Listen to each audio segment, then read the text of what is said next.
I'm an old soul just because my grandparents raised me, but I will say I blew through college, whatnot, got everything done. I want to be either on my own, business-wise, whatever, by the time I'm 30. It was always, what is our goal? What's the objective in front of us? Let's get out. I had done a couple of deals. I'd kind of stumbled on the Curative title because I had deals while I was in my W-2, and I was like, these deals need to close. Like, they just need to close. Like, that's a 10K lick. I need that to close. And it was stuff like, oh, well, we can't find this aunt. She's 70 years old. I go, what do you need from me? Oh, we just need an affidavit from her. We need a witness. Give me 18 hours. Like, give me like 24 hours. That's kind of how I started my way in Curative title, and very much the, hey, let's just find someone high equity thing with that. And okay, if your margin's getting cut because your buyers can't go that low, now you're like, how do I find these deals that were really profitable 6 months ago, a year ago? Because there's still issues. There's still problems with them. And I got really good at it. Each month throughout 2020, I had deals that were 20,000, 30, 50,000, like end of the year, $50,000 deal. Never had a $50,000 deal. Clean. If you were to look at revenue, yeah, what would you guess that could be? Probably net 3, net 4 million? Yeah. There you go. Mcklane Bobbit, you're here on Dirty Deeds today because you do distressed real estate, curative title work, you solve big problems, and you do it for profit. You've been in this business a long time, and we've shared an era of a similar career together, so it's fun to have people that you do that with. You learn from, they learn from you. It's good to have some sort of community, and you're in that. You're a respectable operator that I like as a person and as an operator. So you're here today to talk about those things. Well, thanks for having me on. I think we actually got introduced by someone sharing a post, and it was about messy title, and I didn't know there was a whole niche until you actually reached out to me. If you don't know that story, but I think I've known you since end of 2020, pretty much whenever we got our start. Okay, so that's when you got into it. Yeah. So outside of real estate, like who's Mcklane? Like, where are you from? What's your background? What did you do for work before? Who's Mcklane before this life that I know? Oh, this is the origin story here. So I'm from East Texas. Both my parents were adopted. Dad is from Vietnam. Mom is from Mexico. And they came to a town, Greenville, Texas, out in the middle of nowhere. And I grew up, typical household, hey, go to college, get your grades, on all the academic stuff. I originally wanted to go to school to be a physician assistant. So pre-med, did the whole route, didn't get in. For some reason. Immigrants are big about professional careers, I noticed. Yes. And I was very dead set on being a physician assistant. And for some reason, I said, I'm going to get married while I'm also graduating college. So I had a deadline there. Didn't get into physician assistant school. Otherwise, I wouldn't be here. Mm-hmm. And I got into debt collection. Oh. Yeah, so I got into debt collection. Dude, going from a professional services direction to debt collecting, how'd that happen? So I had a background. I was a pharmacy tech, and I thought, hey, if I can get in with Stryker, Johnson & Johnson, something like that, as far as pharmaceutical sales, I need sales experience because they were all turning me down. And I said, okay, where can I get sales experience today? So I started doing debt collection and realized, oh, I can make some good money over the phone. And I got into medical device sales, started really making some money, and was like, I'm not going back to school. And that was kind of where my entrepreneur journey took off. Is the device we were selling was basically end-of-life product, and a lot of my conversations, of course, I'm 22 at the time, newly married, and a lot of the clientele is 60 plus, end of life, and they're going, I worked my whole life for this, and I'm on a machine that basically I'm going to die in 2 years. Or I wish I could go to the grocery store. I wish I could do this. I did all this stuff only to be tied to an oxygen bottle. Wow. And so as a 22-year-old... back up. Were your parents bothered by you going to professional services and then changing gears to this? Oh, there was... Were they like disappointed? I wouldn't say disappointed. It was a, hey, don't deviate from the goal or the dream. But I already saw, hey, I don't think this is where I want to be. This ain't working for me. I got to do something else. Yeah. So whenever you see, what is it? I think my second month in medical device, I did $10,000 in commission. I'd never seen that in 1 month. Oh, dude. Yeah, I was done. I was completely there. Yeah. And I did have some, hey, like, what are you doing? Are you going to go back? And of course, I wasn't. I was ready. At this time, are you earning more than your parents? Yes. Yeah. That's it was a strong testimony, man. Yeah. And it was a no-brainer for me. I mean, going into that, And putting in that situation of hearing these stories, I was matured very quickly because it's day in, day out of, hey, this is what their life is like. They didn't get after it in life or whatever the situation was. And so a lot of the stuff I heard from other coworkers, hey, man, I'd started a business because a lot of salespeople are good salespeople, but they're not good business owners. Yeah. And so there was a lot of washed up business owners that were now salespeople. And so I'd hear their stories, hey, I started my business. I just wish I would have held on to it longer. I wish I would have done this. And so that planted the seed in my head to go, hey, let's find a way out of this. And I'd only been in corporate for a year and a half. Wow, you're progressively thinking. Yeah. But I started looking up on Google while I was making calls, and I'd go, how to make $10,000 in a month, how to make $10,000 in a week. And he goes, oh, yeah. So it was progressively aggressive. I was like, 10,000 a week. How about 50 grand in a month? What's the next thing? And he goes, wholesaling real estate. Bingo. Yeah. And I go, no money down, $0, low risk. Okay, let's do it. I love that. It sounds so gimmicky. Yeah. And people are like, this can't be real. And there's so many haters on the internet. They're like, it's a scam. And it ain't. Yeah. But you'll like this part. So it gets a little bit more in detail there is I had this vision and I was driving about an hour for work every day and working my 8-hour shift. We were basically putting together our money to go buy a house. We were still paying off debt. And my wife was like, hey, you have to go do this venture on your own. Like, don't use our money. And so I would door knock, DoorDash, whatever to have my marketing money. And I would make cold calls between lunch. And so I'd be in the hallway making these calls, and my coworkers, now they're in my DM saying, hey, how do you do this? But they'd go, this is a dumb dream. What are you trying to do? And that was where it got to start. And the concept of this is real. I met some of the industry figures like RJ Bates, Cassie DeHaas, all them. And I was like, if I can just go talk to them and their story is similar to mine, I can make it happen. And that was where it really happened for me. But there were some more pivotal moments there, but that's where I got my start in wholesaling. Dude, that's exciting. That reminds me a lot of Kyle's. He was Googling, didn't know what to do. That also speaks exactly to why I think the wholesaling market has gotten so full of competitors in the last 10 years because of the stories like that and how great it worked for so many people. Yeah. That's cool. That's really cool. I like that. Yeah.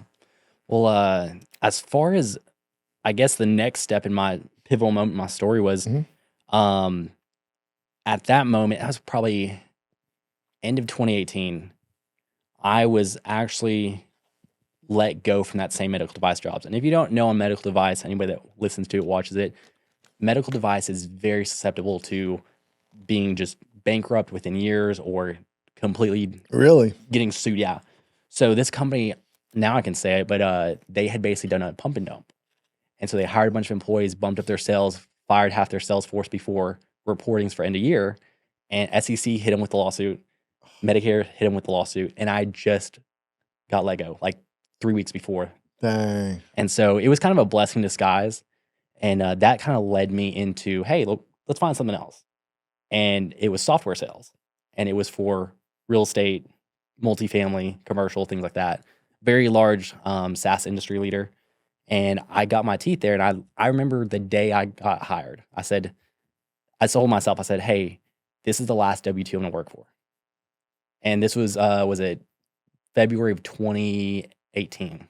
So I was like, hey, let's do what we need to.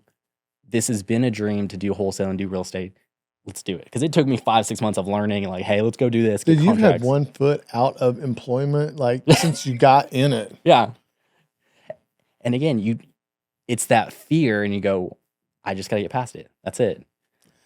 You knew that though a lot earlier and you felt that and you were compelled by it and you listened to it and do something. There are a lot of people that go their entire life and don't ever even test that. So that speaks to like that core, that there's a seed in you that is like to do this. Like that's in your blood. That's what you're supposed to do. Apparently. Yeah. And I've had some great mentors, great people. My grandfather's one of them. And I'll lead up to that in a minute. But in software sales, I was working for RealPage, and about mid 2019, my wife and I were going through infertility stuff, and SaaS software, BDR, I was making like $60K a year, and we went to go do a fertility consult, and they were like, hey, it's going to be $20,000 for this one shot, 50-50. And I remember my wife was walking out, and she's like, we'll never be able to afford this. Never. And of course, as a husband, you go, okay, it's on me. Like, this has got to work. And that really lit the fire into my ass to go and do deals. Because the next month, I closed my first deal, like officially closed my first deal, wholesale deal. She said, we'll never be able to afford this. And what do you think? What do you feel at that time? Do you feel like motivated, or do you feel like shit, or like that's gotta hurt, right? Yeah. That's like a core thing. Yeah. It was a mix of both. I mean, it was very much you need to buckle this down or quit. And then you maybe almost, I'm thinking how I would feel in that moment. I would almost be resentful to my wife for a minute. Like, there's a lot of things that would happen in that moment. Yeah. Even if they're wrong or not right, you know. Oh, yeah. Wow. And especially as a husband, you go, man, either one, I can't provide, or two, you go, I need to figure a way out. Yeah. And as operators, we know, hey, let's go find out the solution to this. Let's go. Let's fix it. And at this point, you're what age? 23. Okay. You're pretty young. Yeah. And now I got gray hairs, so. But, all that entrepreneurship, you got what you asked for. Yeah, yeah. Well, I got my button gear, and I left my corporate job May of 2020. And I had some preparation there, because I know you're very big on don't burn the boats. Make sure you build it up. And my grandpa, they raised me. He's a serial entrepreneur, great guy. He's been everything you could think of. And you're talking with him along the way about this? And so they didn't know I did wholesaling or anything for like 3 or 4 months. And I finally had my nest egg, my runway. And I went to him, I said, hey, Pop, I'm thinking about leaving my corporate job. I've been doing this for the last 3-4 months. And of course, the very big figure in my life. And I go, what do I do? And he goes, son, I'll tell you what I wish my dad would have told me. And I'm like, oh man, like I'm already getting chills from this. And he goes, I know. I'm like, oh, this is good. Jump. And I go, oh, okay. I got his blessing. Most people close say the opposite. Yeah. Most parents that aren't, but he was an entrepreneur. That's why he said to you what I'll say to my kids, but not what my parents said to me. Yes. Dude, that's great. And that was the blessing I needed. And I said, okay, that's what I need to What you made up, boy. Yeah. Go. Yeah. I love that. But he's been a very instrumental figure in my life. Of course, I tell him the wild deals, and he goes, really? No, there's no way that people do that. And I show him, I go, hey, that's what we do. But he was very instrumental in guiding me on the business side as far as like, hey, don't be the entrepreneur that jumps off the cliff and builds the plane down. Because he did that. That was how he operated. That's how he knew to do it. And so he's like, don't do that. Oh, so you've heard this message more than once. Oh, yeah. Yeah. And I lived it. Yeah. I mean, he was a general contractor for Little Caesars Pizzas during 2008. I saw that. I saw him build up a plumbing company from scratch. This guy can do whatever. Like, he is the man. And he's been a very big figure in my life, father figure. And he's one of the people that has been really big in it. My father-in-law, he was a real estate guy before 2008, and he owned a business, Christmas store in North Dallas. And he was one of my figures that I really confided in faith-wise, personal-wise, and go, hey, I've got this dream that I'm wanting to do. And I'm like, what do I need to do? And of course, he's done the business the right way, whatnot. And he's like, get your reserves, do this, but take care of your family first so you can go do what you need to and get after it. So I had those two father figures building me up. But at the end of the day, it's me going, hey, it's time to jump. Yeah.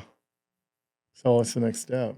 What happened? Well, so my wife, Amanda, she was really the ignition, I guess you could say.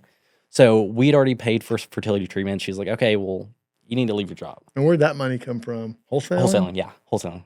And it's already working. You're getting proof of concept. Exactly. It was, hey, we've already done the fertility treatments. We've done this. We paid off our debt. Okay, now it's time for you to leave your job. Hold on, let me back up again. Sorry, I'm slowing you down. You're moving fast. What was the instruction that you were getting for wholesaling that really moved the needle for you? Like, who'd you follow? Who'd you look at? Who'd you model? None. Oh, really? Yeah, self-taught basically. So timeline there is early 2019. I started listening to RJ Bates' podcast, and I was like, this guy's in Dallas. I got to go meet him. Mm-hmm. Showed up some event. I like totally word vomited on him and was like, I'm your biggest fan. This is this. Like, dude, just tell me, like, if I could just hold your hand and shake your hand, I can do a deal. Like, that was the belief that I had. Mm-hmm. And of course, you have to have that. Yeah. And I was listening to the podcast. Cody Sperber's team had tried to sell me a package. And of course, I was like, I don't want to spend $500, which at the time, even one nugget would have been good. And basically, I'd paid some guy cold called me on Facebook, was like, hey, for $200, I'll give you my course. And he was originally pitching 500, so I was like, it's a deal, let's do it. So put it on the card. I'm like, okay, great, let's do it. This guy probably recorded the whole course, and on Sunday afternoon in his house, just like, all right, here's how we do wholesaling. This is how you do comps. This. Get under contract and negotiate this way. And I learned from that. And it was the concept. The concept was there. So you're one of the guys that doesn't need every single little thing. If you can get kind of the concept, you're going to go connect the dots on the way. Yeah. Let's go break it so we can fix it. And I got my first deal closed July 2019, got my next one the following week, and proof of concept was there. How much did you make on each of those? So my first one was $4,500, and then my second was $6,000. Nice. Yeah. Good little licks. Well, that's half a year's salary. That's a month's salary at your current job. Yeah. So good. Yeah. And my first deal, it was a 1991 Oldsmobile with 5 miles on it. I didn't know what to do with it. And again, I tell people this is like my first wholesale deal, which we always remember. I had negative $400 in my account. Ooh. And I told this lady, I was like, yeah, I'll offer you $28,000. She's like, no, can you do 40? I go, yeah, that's fine. Like, I'm only negative 400. Yeah. I was like, how's this going to work? I had $1 in my wallet. I was like, here you go. And we signed the contract. I sold it to my end buyer. And we had it done in like 2 weeks. And I was like, oh, this is how this goes. You just went from negative to like 5 figures in your bank account. Like, that's a big leap. Yeah. That's a much bigger leap than from 10 to 15,000. You're like red to black. Yeah, red. Yeah. Yeah. It was neat. And it was proof of concept. That's all I needed to go from it. Hey, this is belief. You had shaken RJ's hand and you had gotten a deal done. Now you're ready. Yeah. And that was the start. That's exciting. Okay. Now let's go back. So Mama Bear says, hey, you need to go do this. Yeah. So this is probably January, February of 2020, which we all know 2020. So I was working with a software company. I just got promoted. I actually got promoted to a national account rep for the Northeast sector of the United States, affordable housing. So I saw like Section 8 HUD, LIHTC, all that stuff, and I got the lingo down, knew how they operated. I'm like, this is a freaking gold mine. Because everyone looks down on Section 8, LIHTC, and I'm like, these guys are smart. And I signed my commission statement. They're like, hey, if you hit your quota like last year, you will make $150,000. And I had signed my commission statement and said, I won't be here past summer. I told my manager that. He knew I wholesaled because everyone had talked about it in our group, and they're like, he's going to be gone. So I signed my commission statement end of January. That March, COVID hits. Everything's shut down. Hey, well, I've been doing wholesale deals already. And I was like, okay, got my year salary put away. Second month, did it again. I go, this is getting too easy. And we're working from home. So you're not working your real job as much as you should. Yep. And so my wife goes, I'd check in for the team meeting at 8 o'clock, and I'd be asleep under the table that I'd set up. And I'm like, all right, I'm going to go make like 3 calls or 4 calls, get a deal, whatever we can, and then go work the W-2. And probably about April, my wife was like, you need to quit. And I go, no, I can milk this for a while. I can milk this for a while. And looking back on it, I milked it. Like, I could have quit in February, March, whatever. And I was like, you know what? I'm going to quit like May 15th. 15th is my birthday in September. May is your birthday month. Let's do it. Like, just some random number that I put together. And May 15th, I called my manager. I said, hey, Tony, I'm sorry, but I got to go. What did he say? He's like, I'm washing my car, but let me stop real quick. And he's like, what do you mean? I go, my business thing that I've been doing, it's time for me to leave. Works. And he goes, I was waiting for you to tell me because I knew we were coming up on the time. Dang. You're getting positive support from wife, in-laws, father, or grandpa. This is a huge amount of support. Most of the time when I'm talking to folks about this stuff, they don't get that kind of support, man. It's all the opposite. Yeah. You're fighting an uphill battle. And I left my corporate job, turning my laptop, turning everything the next week. And I normally with sales reps, they just fire you and lock you out. And they were like, hey, we need you to transition your accounts out. Oh, Like, they like you. Yeah, I was like, I got to work another 2 weeks for y'all. And they're like, yeah. But it was fine though. COVID worked out. The week after I left, I had a $35,000 deal close. And that's like half of your like base Pay, salary, yeah. man. My wife was like, imagine if you left sooner. Like, Dude, that's really neat to hear that because my wife has been ultra supportive like crazy from day one. But that's just so rare, man. So rare. Yeah. But yeah, that was my lead from there. And of course, COVID, we had our lessons from there. Hey, close stuff over the phone, no in person, or like, hey, how do you do that? Oh, dude, you're like prepping for like working the phones and buying property in different places that you're not like right there at. Yeah. Oh, that was the number one game plan because I saw it. Because Northeast sector of the United States, they're very blue state. So they were already doing COVID precautions like, hey, we're not letting reps come in. We're not doing this. So I kind of knew, hey, this is coming down the pipeline. So I was adjusting my business based on my W-2. Got it. Yeah. So I was like, hey, let's prep this. Those are interesting places to get information and use, I guess, for guidance, huh? Yeah. Well, it's a multi-billion-dollar company. I'm going to see what they got going on. So you're smart enough to do that. A lot of people are not like that. So I like that. Okay. So mid-20s, done with the job, basically. Just got a pretty fat lick. You by yourself working, I'm assuming? Yeah. At home? Oh, just me and spare bedroom, and that's it. Yeah. Y'all living in a house, an apartment? House, yeah. Okay. Well, dude, yeah, you're a pretty mature like guy at this age. You know, I was knocking around college still drunk at 26. So like you're making a lot of progress. Shoot. I like to say that I'm an old soul just because my grandparents raised me. But I will say I blew through college, whatnot, got everything done. Did not deviate from the overall objective of, hey, I want to be either on my own, business-wise, whatever, by the time I'm 30, which obviously blew that goal out of the water. Yeah. But it was always, what is our goal? What's the objective in front of us? Let's get after it. Dude, I like that. Well, you're good at it and you go there. Okay, so now you're into a new era of your life. You're self-employed, small business owner, solo. What happens next? Oh, lessons. Well, Lessons learned. See, you've had all the good stuff so far. Now you can talk about the other part. Oh, I can talk about all that. 2020 was its own thing with COVID. Hey, here's Market. You're not used to looking at an economy and understanding how it affects this new business you're going to do. You've just had some good licks. You don't know what the up or the down's like yet. Yeah. Tell me how you found out. Well, one was, hey, all of our buyers are now buying stuff at 30% of what we could sell it for. So it was... That's my margin. Yeah, that's the whole margin there.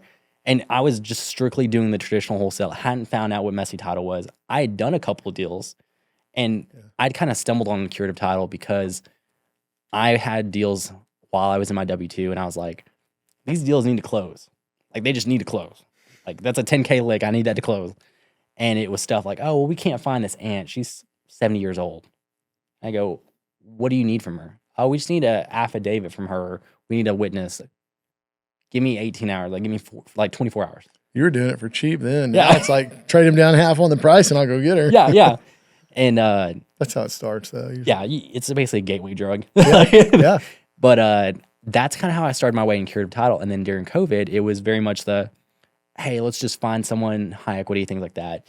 And okay, if your margin's getting cut because your buyers can't go that low, now you're like, how do I get my deals? And so I had a dry spell there where it was, how do I find these deals that were really profitable 6 months ago, a year ago? Because there's still issues. There's still problems with them. And I got really good at it. And what was it? Q3 of 2020, I buckled down and I said, there's got to be a science to this. And each month throughout 2020, I had deals that were like 20,000, 30, 50,000, like ended the year with $50,000 deal. I never had a $50,000 deal clean on a wholesale deal. Dude, you were on a roll. Yeah, it was like, pow, pow, pow. And I realized. What did you make that year roughly? Like 380, like 400 net. Dude, that's a great year, especially your first year. Yeah, rarely people make that their first year, so that's awesome. And I started to track on it and go, there is a correlation between people that are behind on taxes, because I was going after code enforcement. And I said, these people are behind on taxes and they own multiple properties. That was the key. If I'm going after one seller, see if they got 4 or 5. Mm-hmm. And 2020 was the lesson. The first half of the year was, I have all this new free time. I can do whatever. I'm my own entrepreneur. I dictate my own schedule. I can sleep in, not do anything. And the first 2 months, was it May, June? I saw that and was like, oh, I need to get in gear. So that was my lesson of like, hey, you need to be disciplined. You have to be consistent. You have to do your calls, whatnot. And 2020 led us into, hey, let's go flip. Oh, God. Heaven help you. Yeah. So bright, shiny object syndrome of an entrepreneur.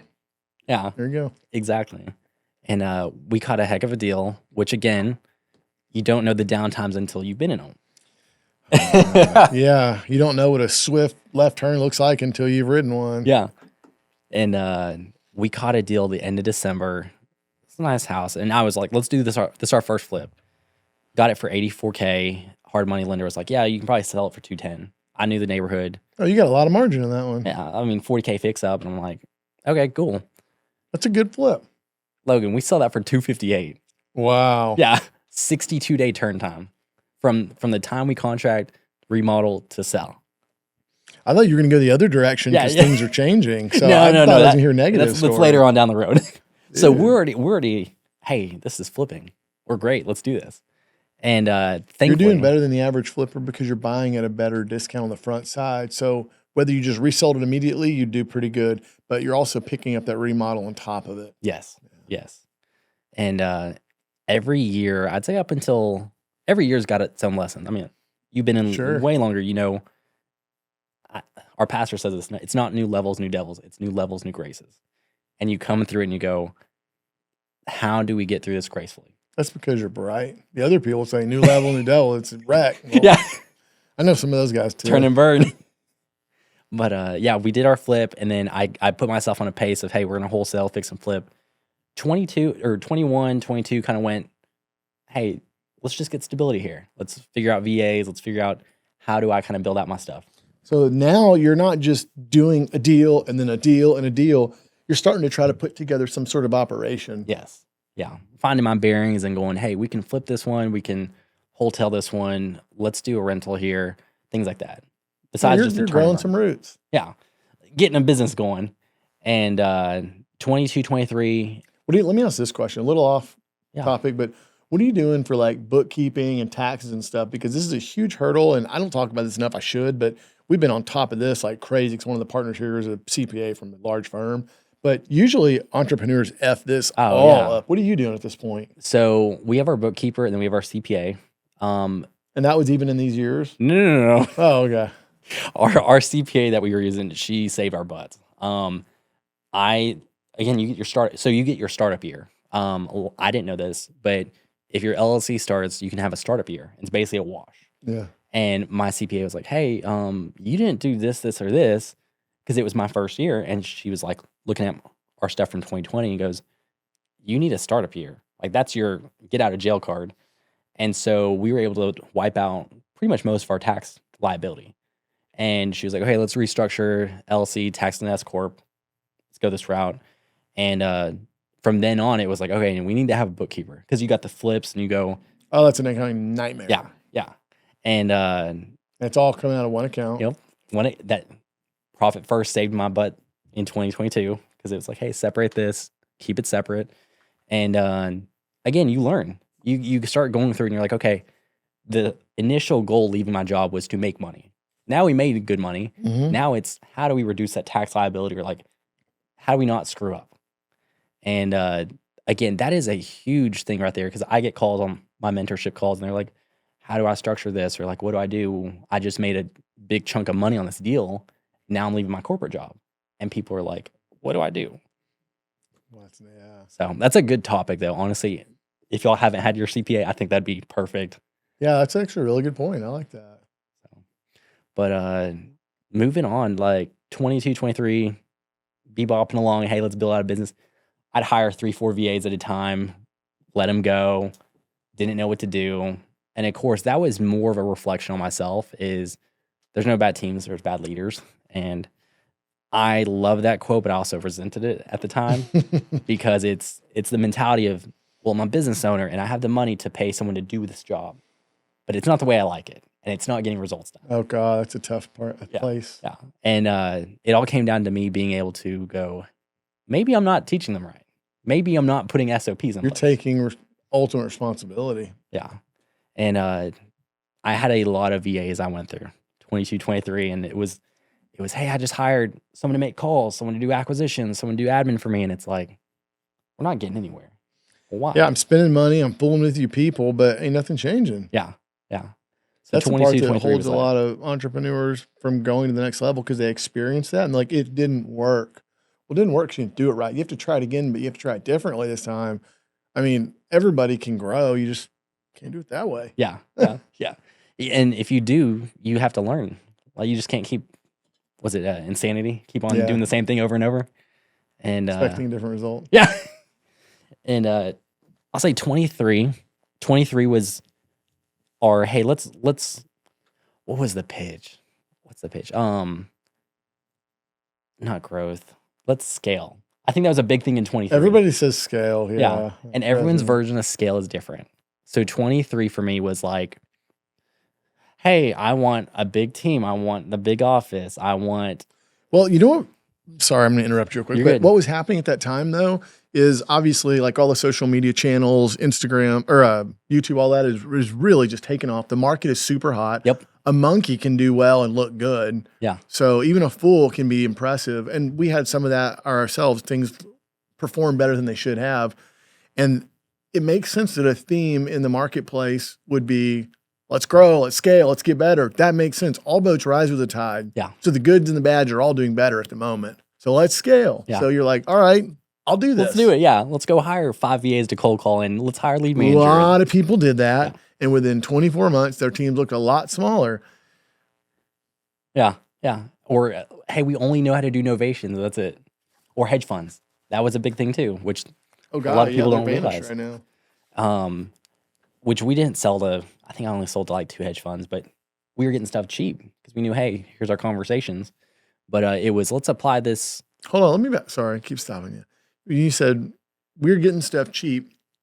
There are people listening right now that say, what was he getting? How was he getting it cheap? Because a lot of people try this and it doesn't work out for them. So how are you doing that? Who are you calling? What are you saying to them? Is it houses? Is it lots? So at the time, we were discriminating against houses, lots. But really, we were looking at people that were tax delinquent, and code enforcement. Because let's be more efficient with our time. What is a driving for dollars list? It's a code enforcement list at the end of the day. Good point. Okay, so instead of having to spend your time to build it, I'll buy it. Yeah. Okay. Or get it for free.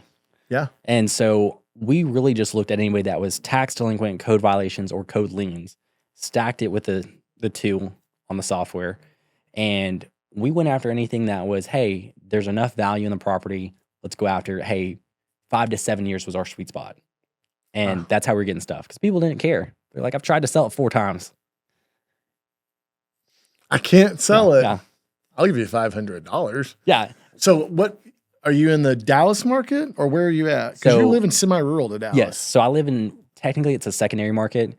So about 30, 45 minutes east of Dallas, out in Greenville is where I live. And is that where your deals are mostly? Yeah, most of our deals are local.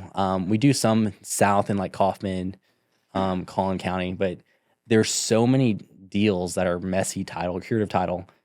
You can focus on one county and you still have a ton of work to do. Yeah. Which I know you've said that a couple times because people go, let me do this on 15 counties or 30 counties. Just go after 2. Yeah. There's 1,000 deals right there. That's right. That's right. And but yeah, we focus on most of our stuff. Hey, we live out here. I've looked at virtual markets. We've done stuff out in like Lubbock, Southwest Houston.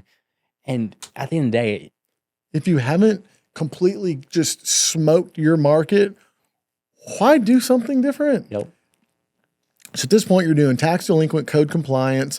Are you skip tracing them and then calling them with a dialer or with your cell phone? Ooh. What program are you using for data? Yeah. So I'll tell you now versus then. So obviously hey, how much do I lower my costs, things like that. At the time we were using Google Voice, didn't record any calls. used an auto dialer, call tools, which a lot of people know, and we were skip tracing with batch skip tracing at the time, and that was pretty much our MO for the next 2 years. Okay. And in we still use so our software tech stack. It is REI Sift, Smart Skip, Pipedrive for our CRM. We use Kixie for our phone system. Now we record our calls and make sure we keep track of it. But our tech stack, Logan, is probably under $600, $700. I love that. I mean, people ask us the same thing. They're coming into like a coaching program or just wanting to figure it out on their own. We have a significant operation, $30, $40 million in sales, 20 people, a couple hundred transactions. Dude, each entity spends maybe $2,000 a month in platforms and tech stack, what you call it. What you're really utilizing is your institutional knowledge. That is far more important. Your IP, far more important than your tools. Your tools don't need to be wrong, but man, your aim is way more important than the gun in this way. Exactly. I mean, I have guys that come to me for mentorship. Like they're like, hey, I'm working this deal. I need your help on this. And I mean, I have 2 guys I can tell you off the top of my head. They use Google Voice and they go off the tax delinquent list line by line. That's it. It's funny you say that. I was talking to somebody yesterday and we train in a certain way, but everybody goes and kind of picks their own deal. And I remember folks saying, oh my gosh, the tax delinquent list is so huge. If you have a tax foreclosure list, it's smaller and it's easy to get through them. And I remember telling them, just take the tax delinquent, filter by property value, I guess, pick a price point you feel comfortable with, pick a general zip code you feel comfortable with, and filter it down. Just take the top 25 and search and research each one of those and start calling. They're like, 25? Back when we ran our wholesaling operation, we'd have to do 100 dials a day. We'd have 7 conversations. 3 of those would turn into a contract and 50% of those would close. And I'm like, oh my God, that's because your data is shit. Yeah. And the people you're calling aren't connecting. Yep.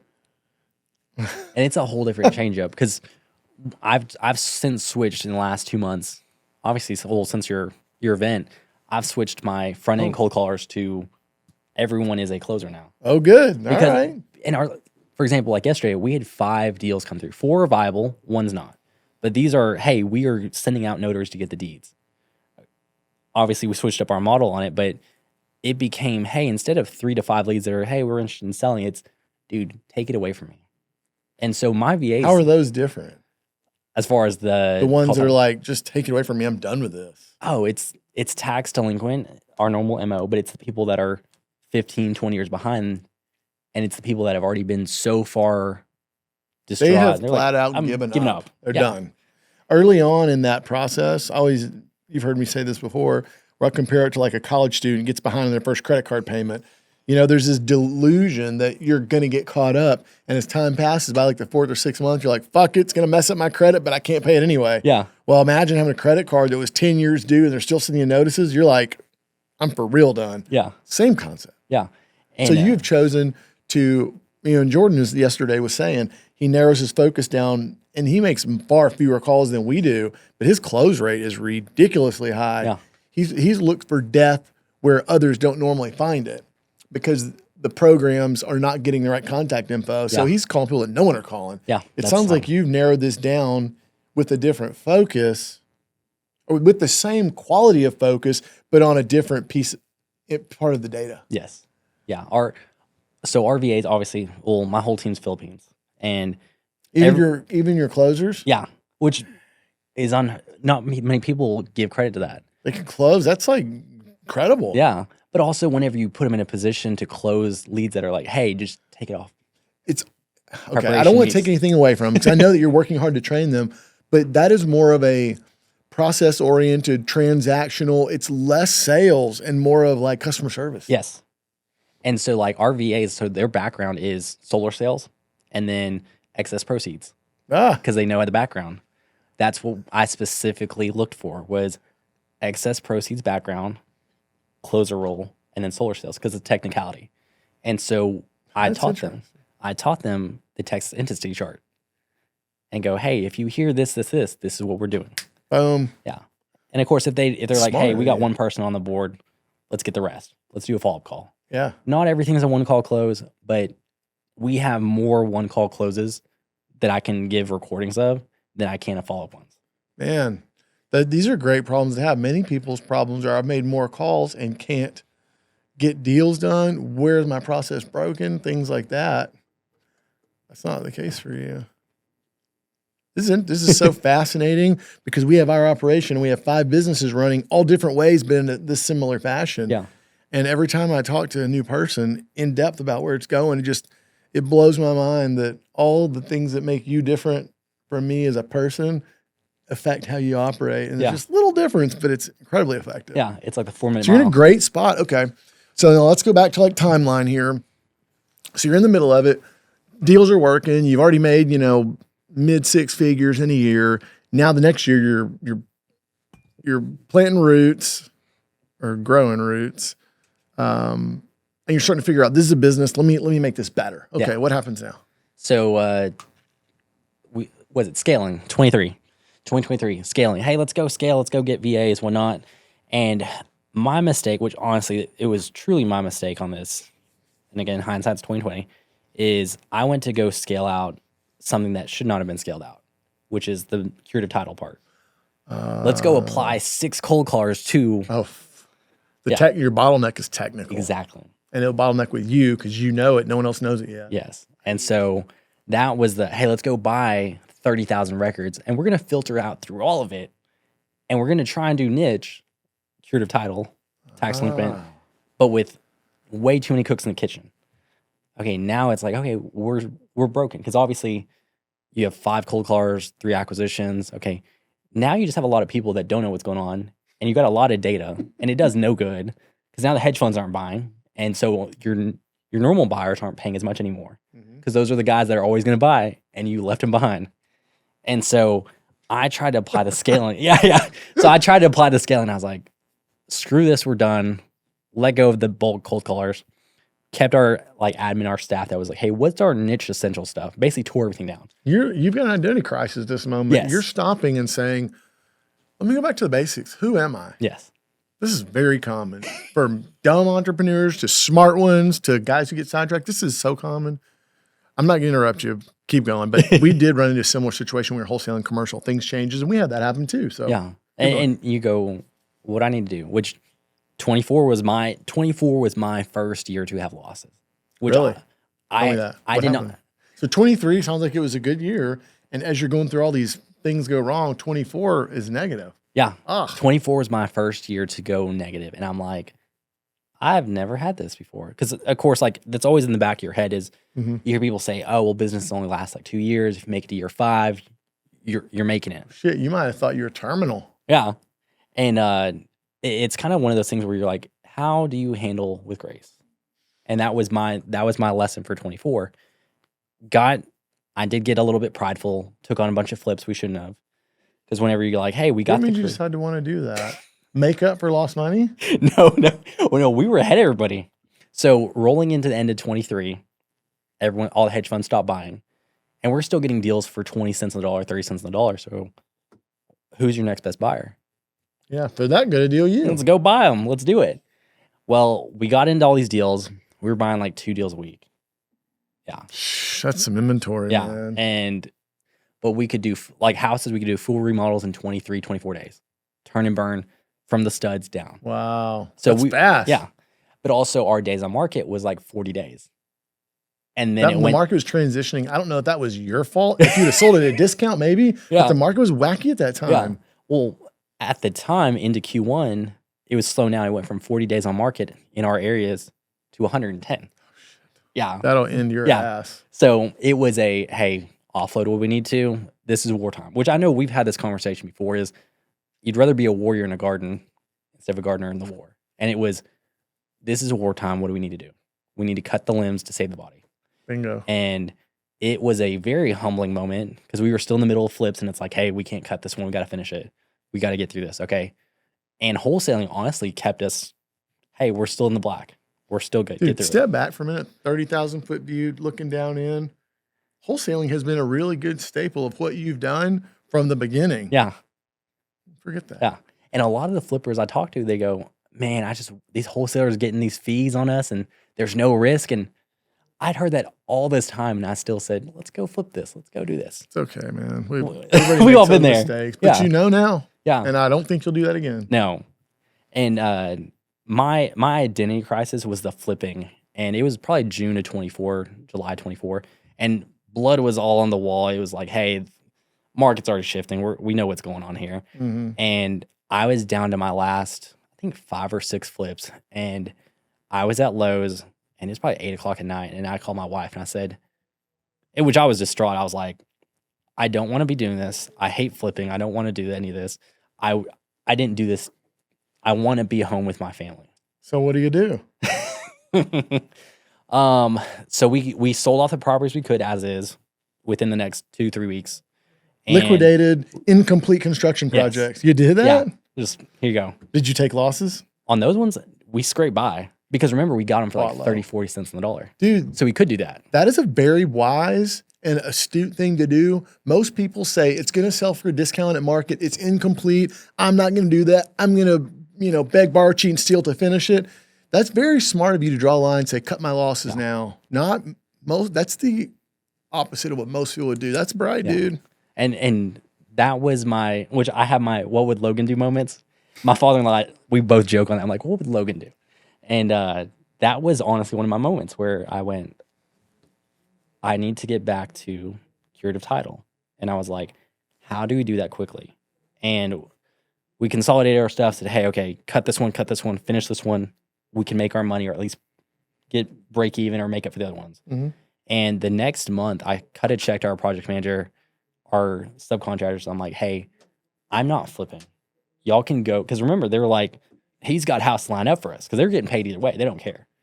Yeah. And I was like, I'm done. Y'all need to go find work. I'm not doing this because I started to realize our lowest paid day laborer was making more than me on the flips. And I went, I owed money on this deal. Like my first deal, it was like negative $5K. And I went, oh, this is not how this is supposed to go. And I cut my team and I said, you know what? It's a humbling factor. Let's just get it done. And it brought a lot of clarity for me. And a lot of people I know that got wiped out, which they made it through 2020, got through 22, and they got wiped out last year. And I was like, you know what? I've seen this. I've been through this. And again, you don't know a sideways movement unless you've been in it. And it was like, okay, 4 years, took a small L, medium L, whatever it is. And I was like, learn from this lesson, move from it, but get back in gear. And so we went full scale back into Curative Title probably August, September last year, like nothing else besides Curative Title. So a little less than half a year ago, you pushed right back all towards that complete focus. Yes. Where you're at right now, based on what you told me, and also the market timing, we don't know if the market's going to soften a little or kind of flatline in recovery. I believe unless we go to war or something like that, we're not going to go downwards right now. I think we're kind of in a bottom area. Yes. On that note, I've been buying a ton of stocks. I think there's quality for discounts right now. And I'm not a stock guy, but it's a great place to buy good companies for discounts. Yeah. But in light of that, I've got a lot of confidence in that. As you're starting to realign, you know what's worked for you over the last 5 years, the best model. You've been the ins and outs, so you kind of know how to structure it the best. Market is kind of it's not going down, so it's flat, it's predictable. Yeah. And you've learned the toughest lessons. I feel like this is like probably, it might not feel like the most profitable place in your career at this moment. I think you're positioned the best in your career right now as you've ever been. Yeah. Because if you follow the rules, you stick to the plan, don't deviate, dude, in 90 days, like you could just be destroying it. Yeah.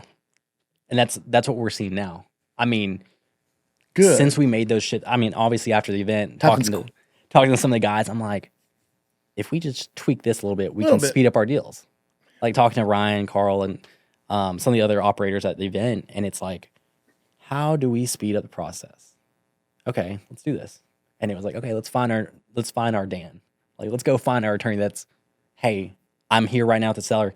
They're willing to sell it $80,000 property for $500. Our cost basis will be all in $3,500. Boom. Done. How do we do those quicker? And then it was, how do we find more of those? How do I change my team to now only you're getting focus really on freaking smart. Oh, we're getting like methodical on this. If you were to guess, if you were to do a revenue or a profit forecast, what would you think you might be able to pull off this year? On an annual, I could tell you probably on a weekly basis. But if you were to say like this year, if we do what I think and the market holds and all that, what would you like to see? 4.5 to 6 right now. Like that's where I think we're tracking right now. 4.5 to 6 in revenue. In revenue, net would probably be like 4, because our net's pretty high. That's right, dude. I mean, you got to think our tax lien list is $100. Our systems are $800, and then VA is maybe $1,800 a month, $2,000 a month. Okay, yeah. And then we just have our attorney fees, like yeah. So now that's cost forecast. If you were to look at revenue, what would you guess that could be? Probably net 3, net 4 million. Yeah. There you go. Clarity. We've got guys, when you're focused, you know what you're doing, you know where you're headed, nothing should be getting in your way, your market is generally cooperating. You're focusing on properties that aren't multi-million dollars, so you have a large buyer base because it's an affordable product. You're in a big MSA in Texas, generally. Man, if you were to go back and think about, the kiddo that's like trying to get into PA school and make your parents proud and get a professional license, you would never in your fucking life make $3 or $4 million ever. Maybe you don't hit that this year. Maybe you do half that. Maybe make $1.5 million or $2 million. But still. You're making more than almost every doctor except for very few small like business owners. How remarkable is that? Oh, it's America. That's a good way to put it. Yeah. I love it. I love hearing these stories. I was talking to another guy the other day. He's like, I was making $200,000, went to one of y'all's events, and it seemed like it was crazy and unrealistic, but I figured I'd pay y'all the $30,000 to do the coaching. Dude's picked up almost $30 million in equity in the last 8 or 9 months. I'm like, but he didn't go through experiences of trying this and doing that. He said, I'm just going to come here and do exactly what you tell me. And I would say in the beginning, people don't show up and do exactly as prescribed. Don't try to customize. Just do what's told, and you're going to do great. And it works. And I'm like, God, he's coming from the project management world. And when I hear these stories, I'm like the kid that couldn't get into law school or med school, that barely graduated college, and now this stuff is possible. It's like, American dream. Man. Yeah. Americana. Yeah. Hot.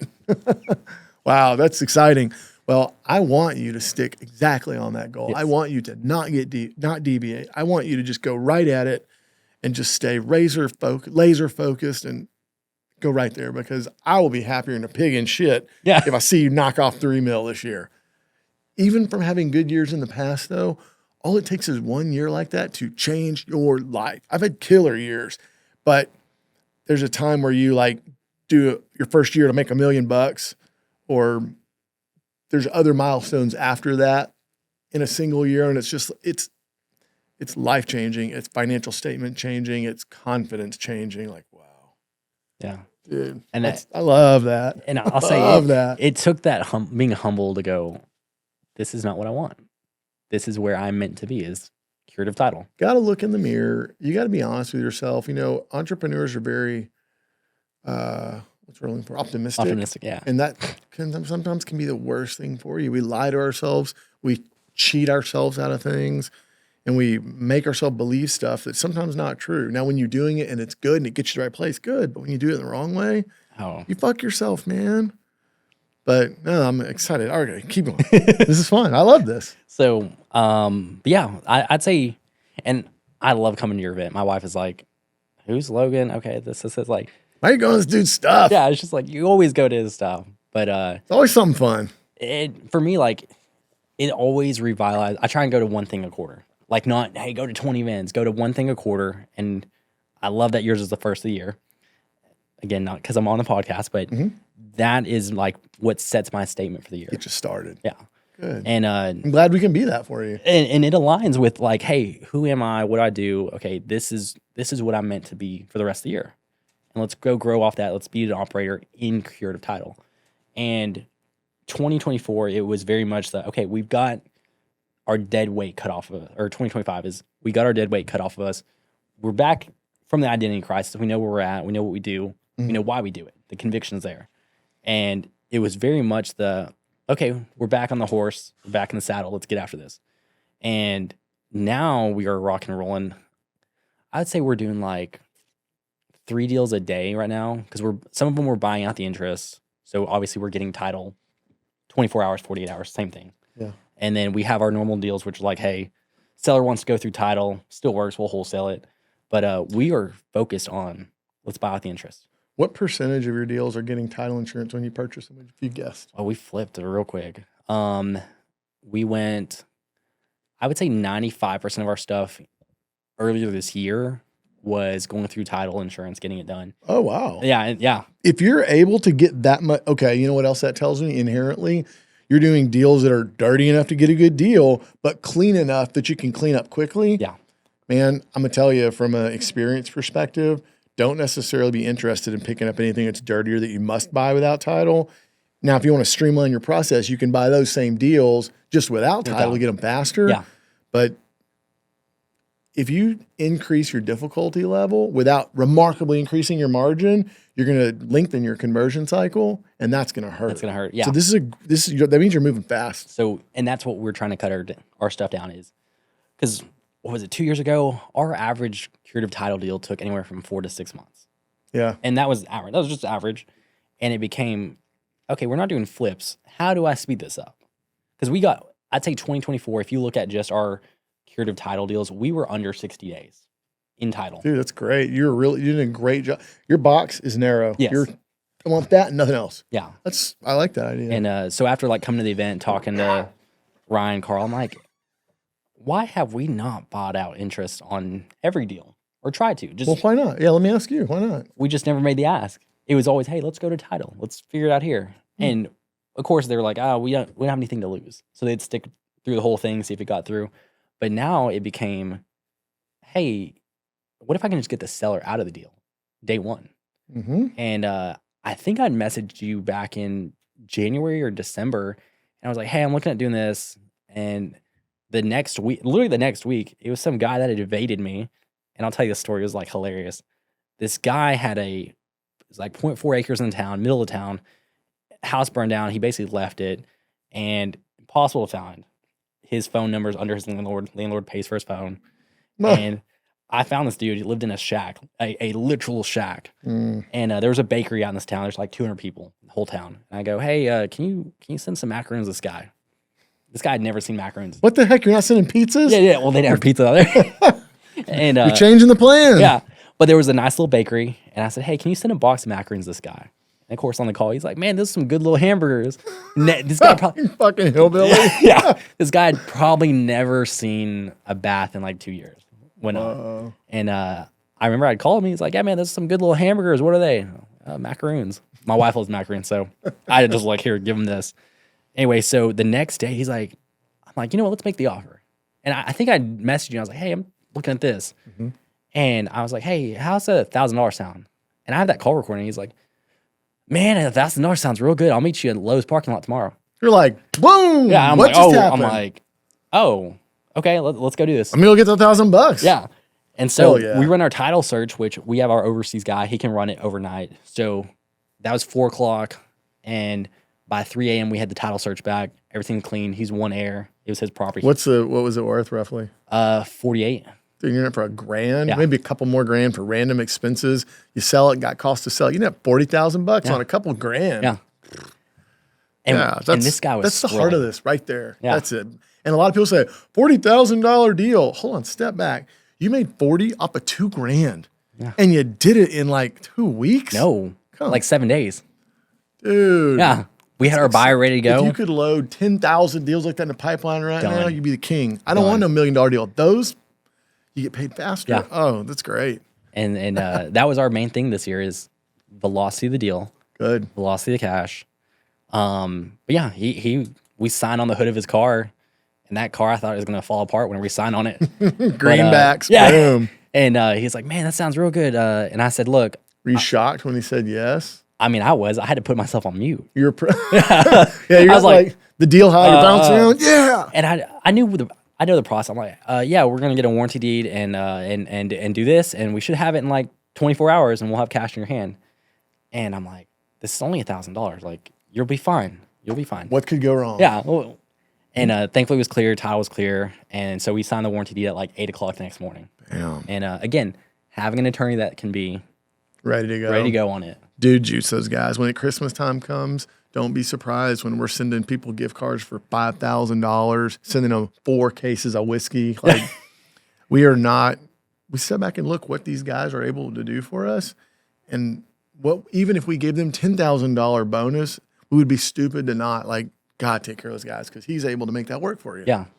It's that deal that you call them in on a Saturday night. Hey, I need this. Mm-hmm. Oh, that's awesome. I love it. So that was my, dude, why have you not been doing it? Well, I'm glad you hit that aha moment. I'm glad you came back to like brought your focus back in and really set your sights there.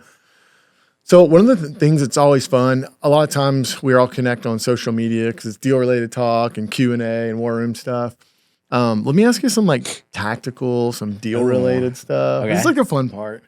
We might even take this part of the podcast and snip it 30 minutes in and scoot it forward because this is what gets people so excited. I don't want them to have to wait 60 minutes in to talk about these. But why don't you tell me your craziest deal that you can come up with off the top of your head? I pretty much caused a divorce. What? Yeah. Well, as long as it wasn't your divorce. Yeah. Well, okay, so we had a deal, and it was actually a joint venture deal. Some guy that was like, hey, I only sell to hedge funds, stumbled across this deal, and it was like 8 heirs.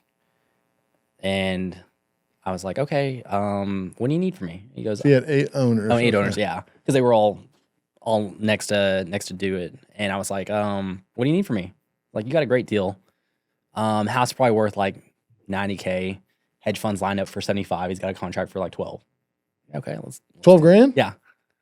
He goes, I can't get this done. I go, okay, well, what do we got? Well, we can't find this guy. He's MIA, and we have a Medicaid lien for $83,000. I go, well, the numbers don't work. And he goes, I want to see what you can do with it. So again, a lot of people are like, Medicaid liens can't be negotiated. Well, I'll tell you about that. So how we almost caused a divorce, which did lead to it, is we sent our famous pizza. Just so anybody listening who doesn't know what we're talking about, explain, please. So what we love to do is I don't like direct mail because it's very reactive. You let the seller react. So for like the cost of $15, I can get a DoorDash driver, pizza driver to be at the door, ask for that person, get a visual confirmation. But also whenever we order pizza, we tell the pizza place, Pizza Hut, hey, right inside the box, enjoy the pizza, give me a call, Mcklane, here's my number. So when they open it, they're like, oh, dang, okay. Nice pizza at Mcklane. Dude, no one's not going to call. Yeah. And they're always laughing, except for in this case, different. And so we send them a pizza because it's 20 minutes or less, typically. If there's no pizza in the place, then we call a bakery. Nice. And I go, I want to know today. And so we don't do this for everything because I've had people call me and go, can we scale this up? I'm like, no, this is for your high value targets. Anyway, so this guy, he's like one of 8 owners that we were trying to figure out. And I go, that's it? So we send a pizza, full setup, pizza, brownies, cookies, like $25. And the driver calls me and goes, yeah, we just dropped it off. They turned on the lights, didn't do anything. I go, that's fine, leave it, they'll pick it up, whatever. Like our response rate's like 100%, like truly 100% for that year. I go, okay, whatever. Well, the next day I get a call. And it's this lady, and she goes, is Mr. Mcklane? I go, yeah. She goes, you looking for Roland? I go, yeah. That's my ex-husband. What do you need? I go, oh, because we had written on the pizza, hey, Roland, give me a call. Put my name. And all of a sudden I hear stuff being thrown around, like couch thrown around, like almost to the point that I go, what's going on here? And it's this lady's husband in the background going, who the F is this guy? Who's him sending this pizza to us? And what are you doing talking to your ex-husband? And this is this. Come to find out, that was one of his old places. She got in the divorce settlement. Because we just said, oh, let's just send it here. Well, the new husband thought she was talking to him. Well, she calls me to like, hey, give me some details. She goes, yeah, like I'm in big trouble. Like, I got to go settle this out. I'm like, what happened? And she's like, well, he thinks I'm still talking to him. And I go, well, are you? And she goes, yeah, I am. Oh, she got busted. Yeah. And so they had fought that night. And he was like, you're the one who sent the pizza. And I was like, yeah, I did. And he's like, well, He's like, if I find Roland, I'm gonna beat his ass. And I'm like, okay, well, it's not me. I'm just trying to get So him. you didn't have anything to do with Roland. You're trying to get a hold of him because Roland's name got brought up in the middle of this mess. Yep. And that is one of our memorable moments of what happened. But they did eventually split because this took like 5 months to do. This deal took 5 months. And we did get a hold of Roland. He was a coal miner finishing out his time. So he'd be underground for like 12 hours at a time. Mm-hmm. And she's like, yeah, he's in the mines. He's finishing up his contract. I've been talking to him. Call me tomorrow, like this time, I'll give you his info. So we got his info, got a hold of him, but also caused a divorce in the process with the pizza. Poor Roland's ex-wife. Yeah. So how did the numbers work out on this one? Because you got involved, a wholesaler was doing it, but then you got involved. How did you get paid? Did you buy the deal from him? Did you JV? We just got a JV split. So what was your split? So was it 45%? 45%. So we had a Medicaid lien too. Oh yeah, that's right. Yeah. How would you do that? So it was Ohio Medicaid, and the deal's in Dallas area, Green. No, Ohio. Oh, the property's in Ohio. Yeah, I'd never done a deal in Ohio. This How the hell did you wind up with a deal in Ohio if you're doing Dallas? He found a deal and buying his bulk data. Yeah. Okay. Yeah. And he was like, "Hey, I think you'll know how to do this." I'm like, "Okay." And of course, everyone thinks liens are daunting and like it's an entity, it's a person, like whatever. At the end of the day, you have to ask what you're trying to get. Just ask. And I still have the email too, but I'd asked, I said, hey, Secretary of Medicaid for Ohio, I was like, hey, there's a lien on here. They're basically operating the house off a car battery. It was pretty pathetic. And he sent me pictures, whatnot. I'm like, yeah, they're operating off a car battery. House is ready to burn down. I said, look, they haven't done anything in 12 years. Do you want something or nothing? Because they're ready to go. We have this. And the email is like 2 sentences, and I basically pled their case. I was like, hey, there's 8 owners, and this is what they stand to make. This is what's happening, or it's going to be demolished. And he goes, 2 sentences. How about each one gets $1,000, we get the rest? And I go, so 8,000? $8,000 and 4 or something. I was like, so was that $76,000 reduction? And was this the contractor that does that HRS or whatever that does collections for? No, this was direct. Wow. Medicaid the Medicaid director, what was it? Secretary of Medicaid for Ohio. And he goes, how about they get $1,000 net each? And you told them that you were going to earn more, or you were telling them the sale value? Not even that. I mean, the price that you're paying them. No, not even that. I just said the family stands to make this. 12. It was like 14 some change. Okay. And so they're like, we'll come down off our 83 down to like basically $5,000. Wow. And I went, done. We'll get it done. That was the email. It was hey, here's what the situation is. That's a simple settlement. And that was the easy thing. And I'd heard all this time, like I talk to like Casey Smith. I'm like, hey, have you negotiated Medicaid lien? Yeah, they're super, super hard, which some states are. Can be. And I was like, oh, we got this. I said, we got this. When it comes to creditors and judgments and liens and all that, you just never know because it's a human on the other side. So it's not a robot. It's not standardized. You never know. So I just go with my best option. And that's it. And sometimes they really work great. Sometimes the train wreck. That's the methodology that I believe. Yeah. And if you never take your shot, you never know. That's right. That's right. But dude, I love that one. Multiple lessons there. What would be your biggest margin? We did let me see. Let me isolate it. Biggest fix and flip was $105,000 net profit, which it's just fix and flip. Off of what sale price? We were all in 111. Damn, you got that house cheap. Yeah, we remodel it too. We did like a $60,000 remodel. We bought it for like 35, 40K. Yeah. Oh my gosh. Yeah. And ARV was like 220. So dude, after that's a good one. Commission, everything, we're like, okay. Oh, cool. I love that price point at $200,000. Yeah. If it's a nice house, boom, that's affordable housing gone. Yeah, and that's what we focused on our flips, which there can still be flaws in that method. If you would have wholesaled that deal though, you bought it for 30, what would you have been able to wholesale it for right off the bat? 80. Easy. So you'd have made 50 wholesaling it, or you could make 100 doing the remodel. You know, that's tricky because what I would say is going forward, that would be a good remodel. Would you do that again? No.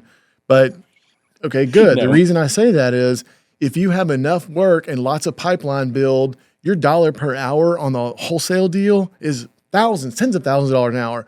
On the remodel, you start to get hundreds of dollars an hour. So you're better off leaving that money for somebody else and go do more of these instead of going and do that. People get that.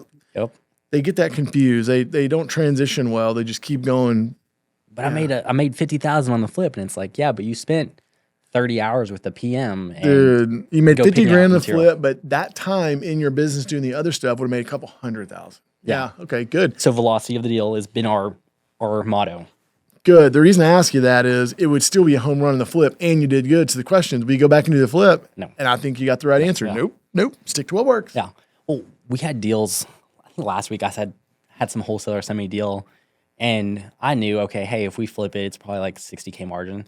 And I went, even if you give it to me for nothing, I said, I would still not do that deal. Good. And he called me, he goes, are you serious? I said, yeah, I'm not taking that deal. It's not what I do. And he's like, okay, well, I'll just take you off our buyers list. I said, that's fine. It's a good deal. There would be a lot of buyers for this, but that's not what you're I'm going not to do. your guy. Yeah. Stick to your guns, man.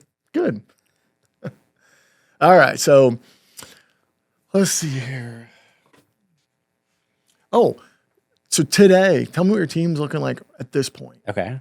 So we have cold caller, lead manager, acquisitions, admin, and then a researcher. So you have a five-person team and team. you as the manager, owner, 6 people total. Yeah. And basically our call flow is cold caller is, I want to say broad dialer. She cold calls on the tax delinquent list with numbers. So we use REI Sift, filter out our stuff. She goes through the stuff where it's just low-hanging fruit. Hey, is this John? No, that's my grandpa. Great, let's pass over. Got it. Lead manager, we just switched over to acquisitions. And it's just, I mean, night and day, Logan. Where does that person work?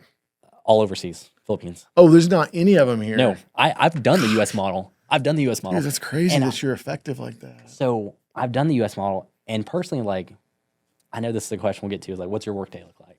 Mm-hmm. And I have done the model where it's in the office. Hey, let's come in. Let's have U.S. base. And there was a weird thing. Again, nothing against Americans, but there was some weird resentment of how come he comes in, does a 1 call close, gets 2 deals, and he's done. And there was resentment. And I had multiple guys come through, and I'm like, okay, you're making 40, 50 calls a day. Like, you got to get your reps in. And I'd come in, analyze, okay, that's good. That's the next contact. Okay, yeah, you want to sell? This is what we're looking at. Looks like you're a partial owner. Here's what we can do to get it done. Yeah, let's do it.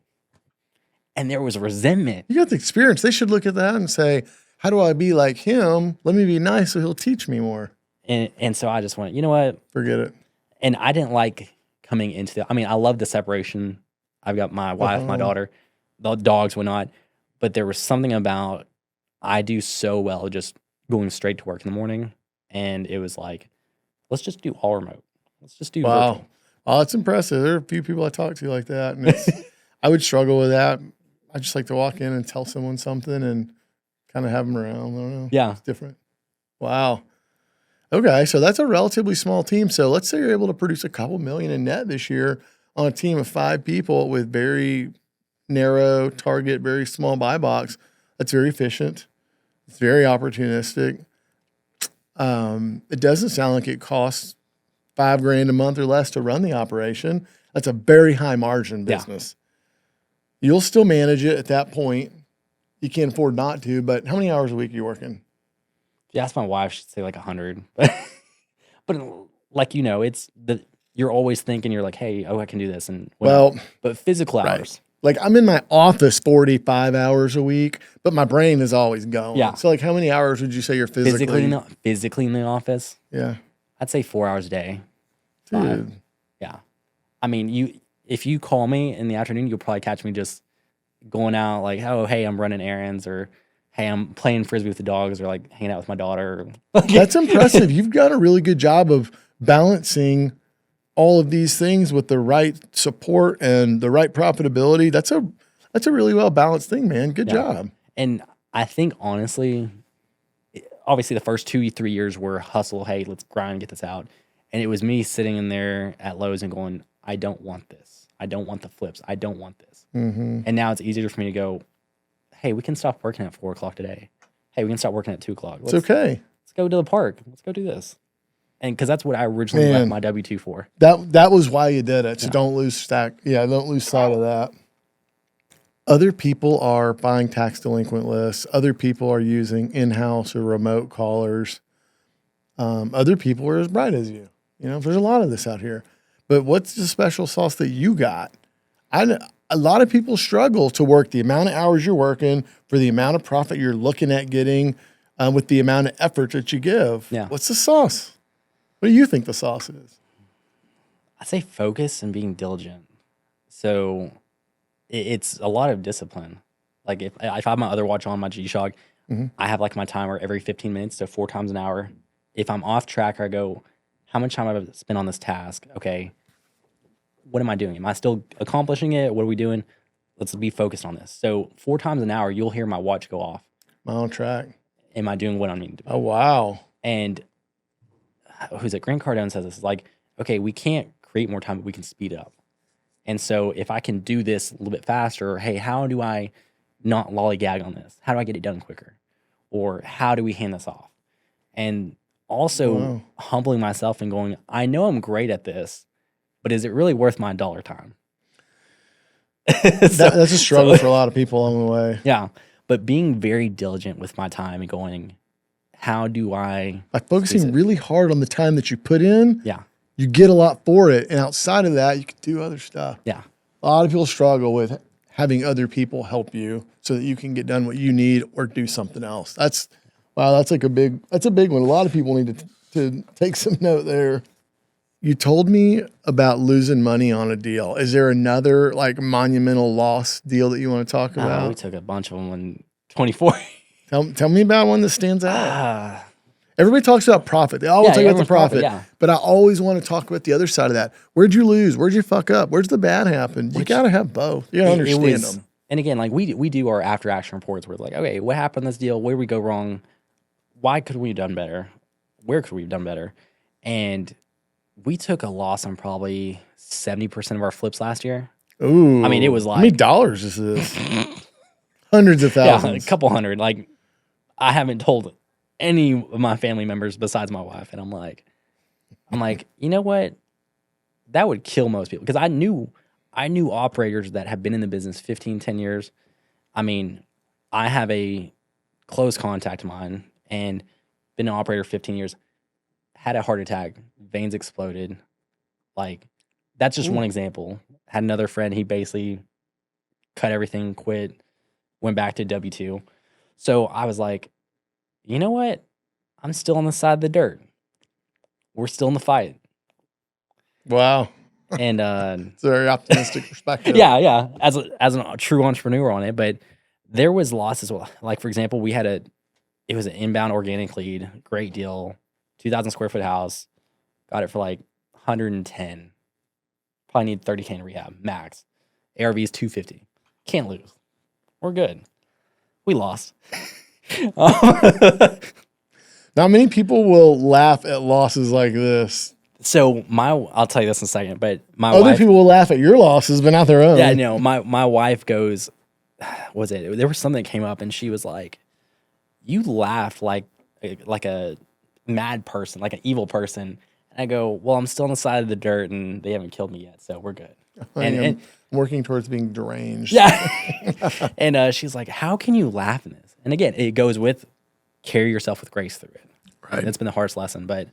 We took a straight up loss on that deal. I mean, foundation we got screwed over on, which again, I'd never had these kind of losses, like one from a financial perspective, but also contractors. All my contractors before had been very diligent, very humble about what they do. And we ended up, we got a check for like 12 grand at closing. We lost like 26 grand like net on it, but we were supposed to make 75 on it. Damn, so that's a $100,000 margin fade. Yeah. Ouch. And I was like, we gave this guy his down payment, to the point that 3 days before closing, this guy bought a truck. And I said, you know what do we need to close this? And this was one of the last ones where I went, what am I willing to do to keep my sanity? And they were like, well, he bought the truck. It's like 14 grand. I go, what if we paid off? Can you close the mortgage? And they go, are you kidding me? And I go, will y'all close this mortgage? if we pay off his truck? And they go, yeah. And I go, done. And the next day we closed, he had a paid off truck, down payment covered. And I said, I do not care. I'm done. I'm out. Yeah. That's wise. Move fast, make a decision, and go. So, wow. Big picture again, I try to get out of the weeds and get up sometimes. And, you're a relatively young age. You've got something that's really working. You're in the groove.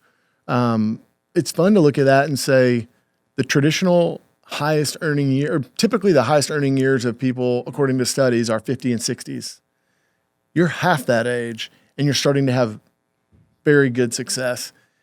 Can you look at what you believe a career could look like over another 25 or 30 years of this? Yeah. Imagine how that looks, man. You should be proud of yourself. You should pat yourself on the back. Like, that's a big, big deal. Yeah. That is family name changing. That's not just life changing. That's people look at your family different after a career this. Yeah. That's huge. And it's funny you say the life changing. My parents were both adopted, and my dad, there's NBC footage where he came over on a boat, and I always joke, my dad didn't come over on a boat for me to play it easy. And that's true. Where's Mcklane at in the next 5 years? Ooh. Well, I'll tell you what, he ain't flipping houses, but where will he be? Yeah. Well, on the horizon, I've always loved syndications, raising the money, talking to individuals, but not for building. Now it's looking more like, hey, how do we raise a syndication or a fund for Curative Title? How do we go and do horizontal development? That's it. Don't do the build. Offload it to the builders, the new construction, things like that. But honestly, staying at our core of Curative Title, because that's where I love to be and operate at. Good. Keep that focus. I'll tell you, there are times in our office where people deviate a little bit, but when you go right back to those same type of projects, no matter how much you pick up land development or warehousing for a portfolio or whatever, that the core is right there. And don't forget that. Yeah. Good. But I think 5 years, I've got some bigger personal goals that I want to do, like not trust fund. We adopted my daughter, so but I want to do some charitable foundations, things like that. Like give back in ways that obviously now we have the position to do it. And being able to give back, which like that's been a big thing, and I'll talk about this, is like that's been a big thing for me spiritually, is like how do I tithe back either in finances, personally, how do I sow and reap what I put out? And so there's a lot of stuff on the horizon where I go, this is how I can give back. Here's what I can do now that we're in this position versus chasing the money. Hey, we're trying to get above water. We're trying to make our deals get done. Now it's like, how do we? That's a noble cause with your dollars. When you get to the point of making $500,000 a year, life doesn't remarkably change above that. You've hit the minimum bogey to like really have a good life. But what do you do with the money outside of that? Is it to build the greatest net worth? Is it to do the most good? Is it to pursue some hobby? That's yours. Yeah. I like that. Go back to 2019, 2020. Ooh. Now you're talking to Mcklane back then. What do you want to tell that kiddo? Ooh. After you've had the last 5 years of things that have happened? What do you tell him?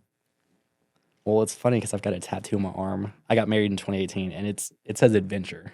Oh, and you're gonna be on one of those. Yeah.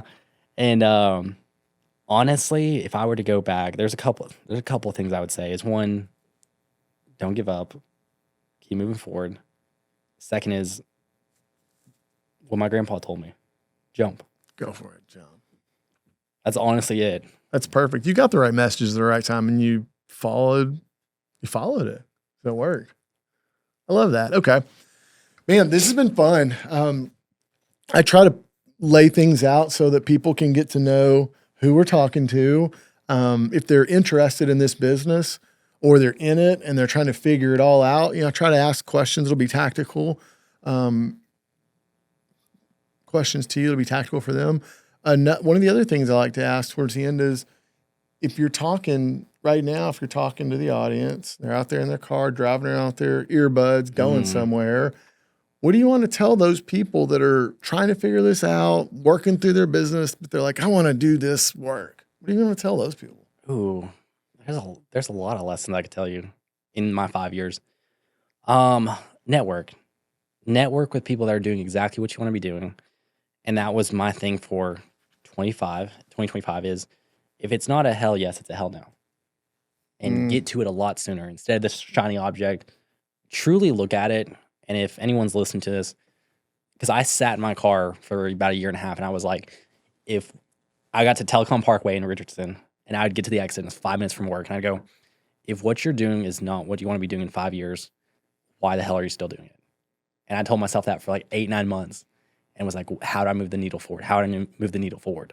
So if what you're doing right now is not what you want to be doing in 5 years, network with people that are doing what you want to do, cut the stuff that is not a hell yes in your life, and get after it. I like that. Your net worth is your net worth.